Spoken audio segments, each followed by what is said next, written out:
Now we're going to take a deeper look at the first stage of cellular respiration. In order for us to start to discuss catabolic pathways, we need to better define which metabolism that we're dealing with. There are two types of cellular respiration. Cellular respiration that's aerobic is going to use oxygen at the end of this process in the electron transport chain. So we call it aerobic, aero meaning oxygen, to consume the organic molecules and yield the maximum amount of ATP. Anaerobic respiration is similar, has the same stages, but at the end, the electrons are not donated to oxygen, they're going to be donated to another molecule, and they won't make quite as much ATP. Fermentation is completely different, and it is not a form of cellular respiration. It's going to be only a partial degradation of sugars. And since you're only partially breaking down the molecules, you're also going to be yielding only part of the energy. So only minimal ATP is produced. The process by which we use oxygen in aerobic cellular respiration, or these other molecules in anaerobic cellular respiration, is an electron transport chain. But fermentation does not utilize the electron transport chain.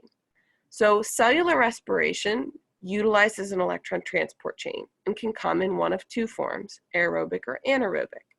Fermentation is the production of minimal ATP by only a partial breakdown of sugars and no electron transport chain. There's three major stages to the process of cellular respiration. The first of which occurs in the cytoplasm. It's known as glycolysis, and that's the one we're going to be reviewing in this video. This is followed by the oxidation of pyruvate, and finally oxidative phosphorylation, which actually occurs in two stages, the electron transport chain and chemiosmosis. Now, glycolysis is responsible for partially breaking down glucose, and actually fermentation utilizes glycolysis. It's just that that's as far as fermentation goes.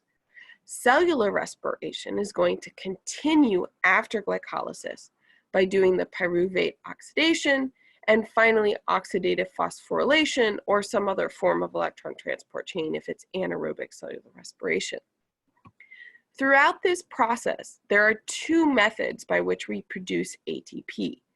The process that generates the majority of ATP is oxidative phosphorylation. And it's important to note that oxidative phosphorylation does this big job, but it's not the only way. A smaller amount of ATP is formed by glycolysis and the citric acid cycle using what's known as substrate level phosphorylation. Where have you heard this word substrate before? That's right, it's an enzyme. This is when an enzyme directly transfers a phosphate group onto a molecule of ADP. Just like how hydrolytic enzymes can remove a phosphate from ATP and produce a phosphorylated intermediate, they can do the reverse. And so you can have enzymes which catalyze the production of ATP by removing a phosphate and transferring it to a molecule of ADP. This is known as substrate level phosphorylation. Now, vocabulary words are going to be a key component for this class if you haven't already figured it out. And you do have to memorize vocabulary words, although remember that understanding your prefixes and suffixes will help you to better understand where these words come from and hopefully make the process of memorization a little bit easier. But cellular respiration isn't something you should memorize. I don't want you to memorize every single step. What I do want you to do is understand the process of redox and be able to apply it when you take a look at the steps and stages of any metabolic pathway. So cellular respiration isn't even the most abundant metabolic pathway in your body. Understanding metabolism as its whole is going to be far more useful to you. And then just apply it to the example we learn in class. So you're going to be tracking the energy by having some understanding of redox, but you also need to be tracking carbons and oxygens too, and phosphates too. Keep track of the components that are going through this process, and that will also help you make sure that you aren't losing anything. Now we're going to take a look at glycolysis. There are two phases to glycolysis: energy investment and energy payoff. This is a lot like looking at the reaction curves we saw last time. In order for a reaction to proceed, energy has to be put into the reactants via a transition state. Well, it's a little bit the same in metabolism. We actually have to put some energy into glucose before we can go through all these processes to further break it down and yield the rest of our energy. So first we have to do an energy investment phase. All of this is going to be occurring in the cytoplasm.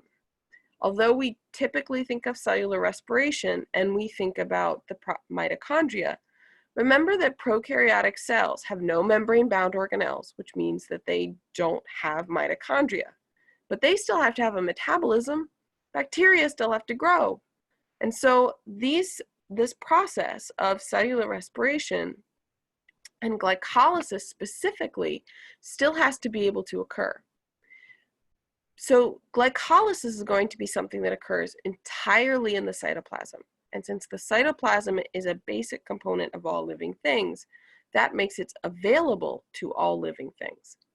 And there's no oxygen that's required at this step, which means that in order to do fermentation, which is only glycolysis, no oxygen is required. This is going to be the only stage which is shared by all three of our catabolic pathways, but it's a very, very important one because that means that all cells do this. Glycolysis energy investment begins with a molecule of glucose. This is a 6-carbon sugar. It has no phosphates. So the way that we invest energy is through the transfer of a phosphate from a molecule of ATP. That molecule of ATP is going to be hydrolyzed to ADP. This allows us to phosphorylate the glucose. You don't need to memorize these names, but if you pay attention to them, you'll find that they actually make a lot of sense. And if you're someone planning to take the MCAT, DAT, or PCAT later on, these are words and names that you will need to know because they're common targets for drugs. Kinases are enzymes that catalyze the hydrolysis of ATP and transfer the phosphate to an intermediate molecule.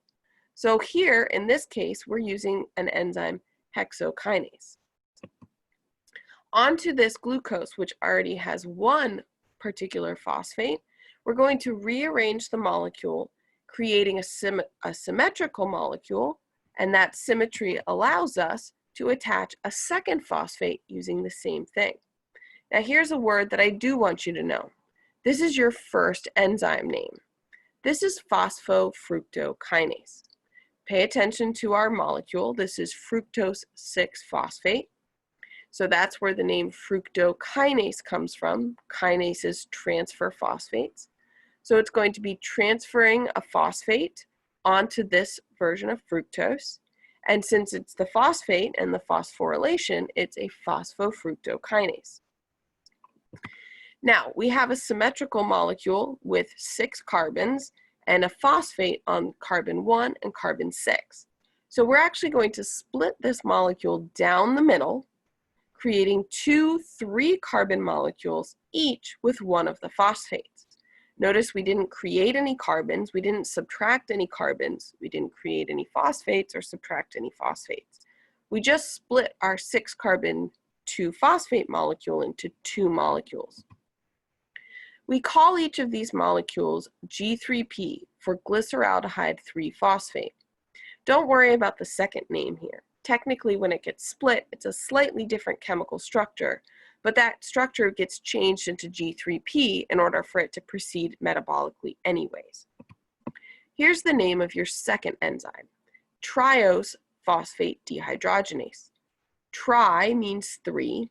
Ose tells you it's a sugar. So this is a 3-carbon sugar with a phosphate, triose phosphate, and this molecule is a dehydrogenase. So you know that we're going to lose some hydrogens and that we're going to pull some electrons. Since it's a dehydrogenase, those electrons are going to be used to reduce a molecule of NAD+ into NADH. In order for this dehydrogenase to remove those electrons, it also has to maintain the number of bonds in the original molecule. And in order for it to do that, it's actually going to attach some inorganic phosphates to that original starter molecule. So where we're removing hydrogens, we're actually going to be placing a phosphate. And this is great because now we have two 3-carbon molecules, each with 2 phosphates, and we can use those phosphates to finally make some ATP using substrate level phosphorylation. So we're going to remove a phosphate from this 3-carbon 2-phosphate molecule, which allows us to turn ADP into ATP. This creates a 3-carbon 1-phosphate molecule. We can rearrange things a little bit, and then we can repeat the process by removing a phosphate to create a molecule of pyruvate. That's our final 3-carbon no phosphate molecule. And this has allowed us to create 4 ATP. Now, when we take a look at our actual products, we've made 4 ATP and 2 NADH per glucose. But we invested 2 ATP originally. So the net products of glycolysis are 2 ATP, 2 NADH, and those final 2 3-carbon molecules of pyruvate.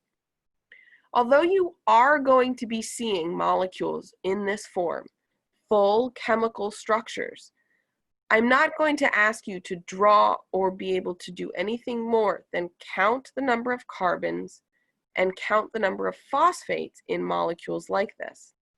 When I ask you on the exam to talk about this process, what I'm going to do is create a blank. And in that blank, you'll have to tell me for the molecule in that blank, how many carbons would there be and how many phosphates would there be. There also might be blanks for the ATPs, ADPs, inorganic phosphates, NAD+, NADH, phosphofructokinase, or triose phosphate dehydrogenase. As a general overview, this slide tells you exactly what you need to know about glycolysis. Take some time to review this and see if you understand the process. We're going to start video 7.3 with some examples of exam type questions. If you've studied here and prepared those materials, you can test yourself to see how you'll do on the exam.